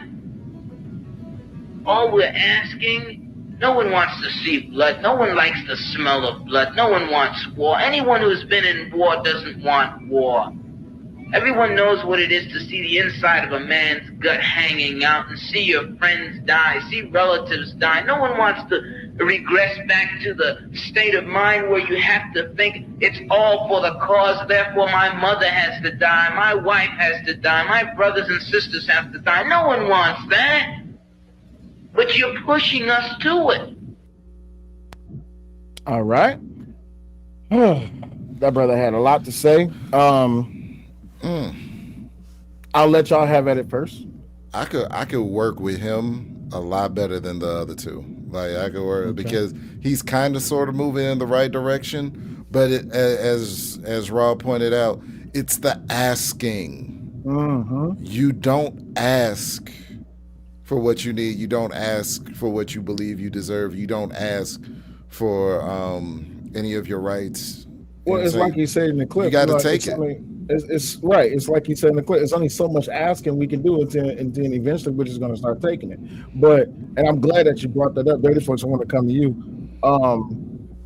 Going on that same notion that you can only ask for so much, eventually you're going to start taking. Have black people start taking that in 2025 or even before 2025? Yeah, but they take the wrong stuff. Speaking to your mic. I said, yeah, but they take the wrong stuff. They ask for the wrong stuff. They ask for creature stuff. But I like the clip, and it's a different time. So you have to think about the time in which he made this clip. When he talks about what his dad had to go through, he had to slap through the back door. I respect what he's saying. I really have no umbrance with it. Here's the issue. Historically speaking, right? Historically speaking, they didn't ask for human rights. They asked to be treated civilly. They asked for civil rights. Please treat me nice. And they got what they asked for. Historically, you get what you ask for. You can't regret what you asked for when you get it. So his dream became reality. Shout out to him. Yeah, well, here's the thing. I think what they asked for and what they got was two different things, though. If I may for just a second. Go ahead. They was asking for civil rights, but the only reason they even got civil rights is because it came with welfare. And the only reason they even got that is because they was told either vote blue or you get Jim Crow black. So did they get what they was asking for, or did they just accept what was being served to them? 6 in one hand, half dozen in the other. I see your point. You know, you want a pair of Jordans? Your mama get you Pro Wings. You got to go wash some cars, cut some grass if you want them Jordans. I mean, you know, it is what it is. Yeah. It's because they played in y'all face and they made y'all believe shit like Jordans was actually something that was valuable. Thank you. I get that part. I'm just using that as an analogy. Like, I know. I know you are, but I know you are. Go ahead, my bad. No. I know you are, but the point is, this is the problem with the black community. The black community believes that things are valued. They believe that everything that depreciates in value as soon as you purchase it is something that they need to have. So they'll work their ass off to get a car. They'll work their ass off to get a piece of jewelry. They'll work their ass off to get, you know what I'm saying, some clothing or whatever. But they won't work Do their have ass that. off to buy property. They won't work their ass off to pay into a political action committee. They won't work their ass off to get an education. They won't work their ass off to understand the system in which they're operating within. This is another conquered man because you're sitting here and you're saying, well, if I tell you I'm hungry, then give me a piece of bread. No, if I'm hungry and you got bread, I'm not saying nothing to you. I'm finna take that bread from you and I'm finna eat. And then if you try to take it back from me, I'm finna knock you on your ass and you finna be knocked out. And that's all there is to it. And as a woman, if I can understand that, more men, especially black men, need to understand that. What have black people taken? Black people haven't taken a damn thing. Black people have been the mules to do the dirty work of society that these people want to do to depreciate and devalue human beings as a whole, and they don't want to put a face on it. You ain't gonna tell me there's been no war on drugs and black people don't own no fucking planes. How we getting the drugs here? Black people don't own no lumber mills. How we transporting the drugs all over the country? Because that's how drugs are moving in America. When you on the highway and you see them trucks that got them trees on it, in the center of them trees is usually some tree or some powder or some pills. Them pills is moving around when they get deliveries at CVS, along with the blood pressure medication, along with the acetaminophen is also the pills, the meth and the molly, and all of this and all of that, whatever else. Like, that's how it's moving around. We don't control none of that. Yeah, and still we selling it. Y'all the street soldiers, y'all, and then y'all giving all the money back to the people that's the higher ups really moving the product. Hey, And I don't the know about only y'all. I don't know about y'all, but have you ever seen a Pepsi truck without a lift gate? I got questions. right, and the only black person that peeped the game and cut out the middleman, Frank Lucas, they flipped him and then had him snitching on everybody all because he wore a fur coat. Facts. So you can't even enjoy your wealthy gains from doing nothing dirty because they watching you, and anything you do out of pocket, they're going to use that as a way to take everything from you. So what did you really take? Nothing. Go ahead, y'all. Nah, I said that I was asked for creature comfort. She ain't said nothing wrong. She right. All right. Now, this is my last clip of the night. Before we get up out of here, I want y'all to see something, because this is something I was talking about the other day that I was very passionate about, and a lot of people missed it. Let's see how y'all like this one. Hold up. Let me put the volume on. Come on, come on, Uncle. I worked too hard for this. I don't even understand nothing. It's not right. It's not right. It's not right what y'all doing. I came from the ghetto too. Same as all of you did. Y'all need to listen. But y'all messed up my business. And you call it black power. You mad at the white man. Why destroy my business? Why destroy my truck? Why steal my computer? I'm trying to make it. Could you understand that? Can't y'all see it? I'm trying to make it.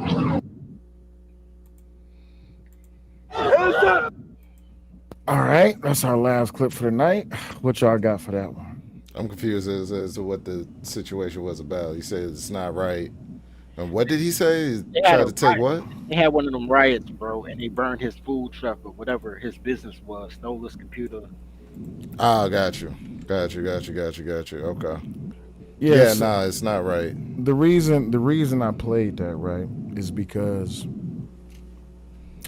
a lot of people today is on this whole blackity black train. You either got to be down with the blacks or you're not with the blacks. It's just that simple, right? Right. And I've spoken about this numerous of times, that we look at the scope of the black community right now, and the black community eats itself nonstop. Even when I was looking back at these old historical interviews and these films from the 1960s, it's always been either you love degeneracy or you're not black. That's pretty much what it is. Either you with us or you against us. And the reason why that clip makes so much sense to me is because that clip, I think, is from the 70s, if I'm not mistaken, 70s or 80s. And what was happening there was he wasn't shouting at Asians, he wasn't shouting at whites, he wasn't shouting at Native Americans, he was shouting at other black people. My question to y'all to this day in 2025, this is our last question for the night. Do you think this is still a problem today, that black people will look at that elder black man and say, it's all right, you can get another stove, you can get another truck, you can get another computer, you'll be okay? Yeah, it is a problem, because why are you burning down a black owned business if you really about that black shit? Doesn't make sense. Absolutely. It doesn't make sense. Make perfect sense to me, but You said it make perfect sense to you? yeah. Go ahead. Have at it. I mean, what does your logo represent, right? If I say people that stand in front of Home Depot or own a taco truck, first thing you're gonna think is Mexican. If I say liquor store, gas station, you're gonna think Arab. You know what I mean? When you think of what people think of as black, you think educated women and criminal men. That's the brand. So like, I don't think they really thought anything of him just being a man trying to feed his family and live his American dream of pursuit of life, liberty, and happiness. Man, I don't think that that's even something that people are concerned about when they get on that black stuff. You know what I've never seen? What's I've that? never seen, and maybe I've been asking people. I'm gonna ask y'all. Mhm. So you see the Hebrew Israelites out here, like go back to Africa, right? Have you ever seen an actual African, like a Nigerian or a Kenyan part of they clique? No. No. Ever seen anybody from Africa? Let's go back to Africa. Ever in your life? No. Nope. Just like you've never seen a person who was a professional black. I'm assuming that's what pro means. You've never seen a professional black care about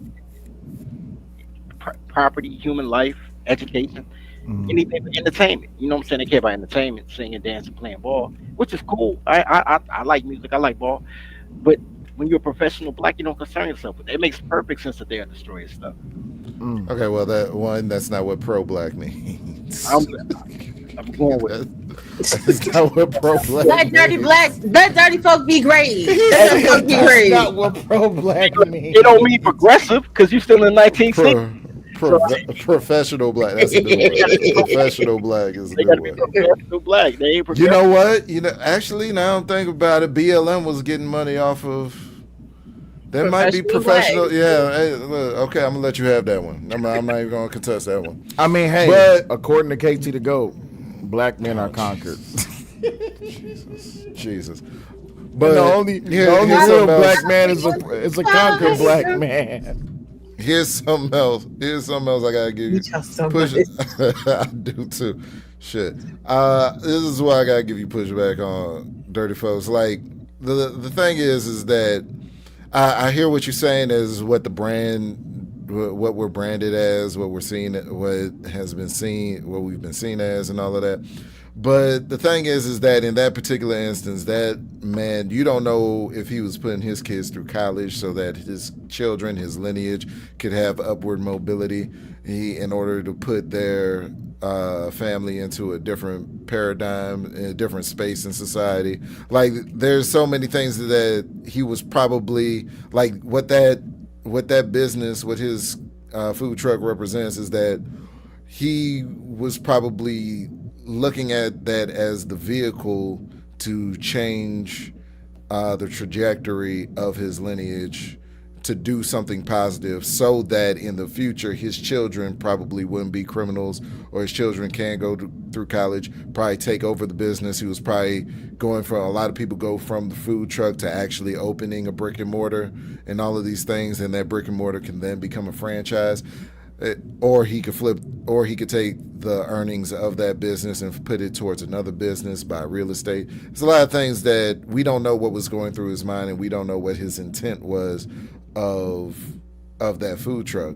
But the fact that black people would cut the legs from under their own in order to make a point to the quote unquote white establishment, it's self-destructive, it serves no purpose, and it does nothing for us in the long run. You could have had a whole family change their entire paradigm, change their entire trajectory, could have been on positive shit, could have been in having assets, all this money, could be in a better positioning in society, and you just completely undercut that because you're angry at some white folks. No, no. I don't think that's the pushback because that wasn't the question. The question wasn't about that man. That man, they were just look. Black people hating the very things that they fight for is the black experience. Man, we want to be in that back room, right? But when they think the back room, they think Jay-Z from the block. They don't think of when they're picking on a nerd in school who's really great at accounting. They don't count him as in the back room. They say, man, they want to have representation in whatever element. They don't count the people who can give them the representation as black, and they still don't know the difference between a Sambo and Uncle Tom. So I ain't worried about that. But they'll call you Uncle Tom. Everything that they say that they're fighting for the once again, black is the bottom 20%. It's not the 80% of people that's trying to get a food truck or try to feed their kids however they have to feed their kids legitimately, honorably, with ethics. Black, when you think the black brand is the bottom 20%, most people not doing that. Man, look, Chicago is known for killers, bro. Yeah. But everybody not killing. It's like 3% of people that's just sociopaths, bro. It's not 30 shootings ain't 30 people. 30 shootings like 2 people. It's got to be a little bit more than just 3% because it's a lot. It's a lot of activity. Bro, the reality is that anybody that's doing anything like that super violent though, they're not telecasting that to you. Okay? They're not forecasting it to you. For all you know, 1 out of 3 people on this panel right now could be a trained to go killer. You would never know because they ain't never been convicted. You feel me? I agree with that part, but I'm saying that look, I'll be outside. I know I'm like, y'all was wow. And they own their own thing. If you look at a square quarter mile, because that's normally what it is, traffic light to traffic light, 1 block. 640 houses on the block. Out of 640 houses on the block, you got 2 kids, a mom, let's say 4 people, right? Whether it's mom and dad or mom and grandma. You got 4 people in 640 houses. That's over 2,000 people in one little area that you don't even think of. In every area USA, it's like 2,000 people and live in this little area with 60 houses on each block. You will have 4 shooters. Out of over 2,400 people would be 4 shooters, but they active. 34. And they make that entire little area seem like a terror zone because you got 4 active them and a bunch of dudes that talk like the dudes on the panel. But they ain't never did nothing, but they talk violent, but they ain't violent. Right. But 34. So let me ask you a question. Whenever they catch a serial deleter, right? What is the first thing that everybody says?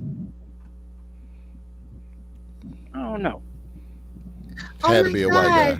I never no. They say, "Oh my God, I could never believe it. He was such a nice guy." Okay, yeah. So you don't necessarily know who really active. Like you may think that you know who active, but I'm not trying to take anything from you. I know you be outside. I'm just a killer. It's not funny though. Every killer I know is hilarious. That is true. Right, it's such a nice guy, and nobody ever suspects that they're the person that will pull the trigger.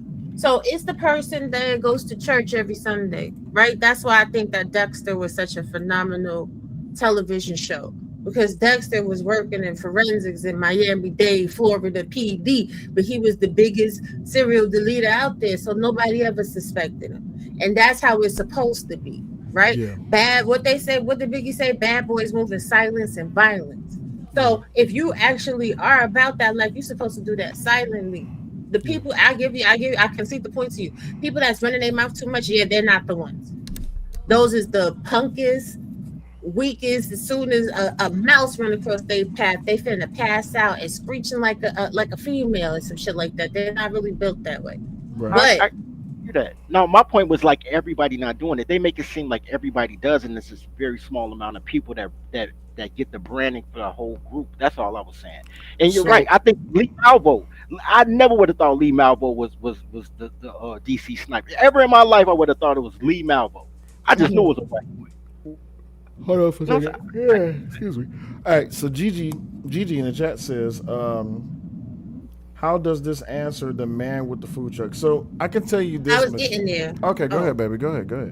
Because we're about to go ahead and wrap it up a little because bit. black people don't give a damn about their people, and black people don't give a damn about their communities. Nope. Flat the fuck out. And unfortunately, that man was probably very much upset because he probably didn't pay his last insurance premium. So he ain't even gonna get no money back from them damaging his stuff. Now, let me tell you the quick way to get a real come up. Put business in the black community. Sure. Get an insurance premium. Make sure you have the highest coverage you can possibly have. And just give it a little bit of time and cash out and then build your business somewhere else. I don't disagree with that. Almond said something, but it's not really. Look, black riot rules, like riot rules, aren't the same as like individual rules. But you're right. It was black people burning down black communities. But when people become a mob rules are weird. Like nobody thinks in a mob. It's weird. I don't know how. I saw that on. You know how you see something and then you see it everywhere. Remember Men in Black when Will Smith told Tommy, he's like, people are smart, and he's like, no, an individual person is smart. People as a group are dumb and unruly. That's how you get riots. That's how you get that mob stuff. That bunch of people like, let's do it, and they're like, yeah, let's do it, because you don't think you're gonna get in trouble. You'll be amazed at the type of stuff people do when they don't think there'll be any penalty behind it. All it takes is one drop of gas to start a fire. A lot of people really don't pay attention to that. Like, as long as you got something that's burnable, something that's combustible, it's over. So you can have the most fortified community building, tank car, whatever. If somebody drops an ember in that gas tank or they catch that one little piece of combustible material, it's over. I don't care what you do. Look at the Detroit riots. The Detroit riots is a prime example of that. Detroit riots was a great, prior to the riots, was a great staple of a black community. Everybody was flourishing. The Big Three was doing their thing and all this, that, and the other. All it took was one bad night, and next thing you know, you got the Four Horsemen, and you got Stress riding around, and they was hawking niggas up left and right. They was leaving niggas in alleys in different pieces all over the city. Next thing you know, it's a riot. So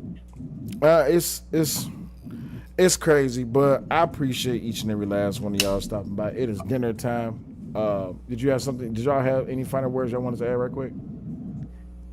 Yeah, I'll go out first. Go ahead. Yo, I'm glad I got a chance to catch your show, man. You did all right today, man. You got a cool little radio voice, like straight off the beat. Yeah, good show, man. It's good stuff.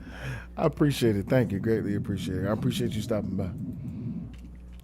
by. Baby, you got anything? Omni, y'all got anything? Listen, man, we just gotta do better. That's all, man. And you know, my favorite, my famous quote: "Lift every book and read." Absolutely. Lift every book and read. You have to educate yourself and get out of the conquered mindset. Shut your ass. That's it. Peace, y'all. Bye. Take it easy. You know, I only like my twin brother because that's exactly what I was about to be on. Like, black people got to do better. Yeah. At the end of the day, like, stop begging. Did y'all mama tell y'all stop begging? When you was little kids, did your mama tell you, I don't give a damn how hungry you are? When we go up over in these people's house, I don't give a damn if they offer you everything. You better tell them no. Yeah. Same rules apply. I don't give a damn what these people offer you. You better tell these people no. I'm not hungry and I don't want it. Anyway, thanks for having me up here. Not a problem, baby. I appreciate you. You're yawning at me. I'm sorry, I'm boring you. Oh no, I'm hungry. That's hungry yawns. I hear the blues are calling toast salads and scrambled eggs. Bye. Bye, baby. All right, I appreciate y'all stopping back. This has been a very fun show.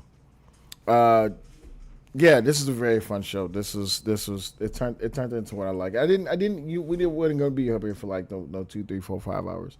It was a very intellectual show. We got able to get some good content about it. I appreciate each and every last one of y'all stopping by. Please make sure that y'all like, share, subscribe, and all this, that, and the other. Share it out. I will holla at y'all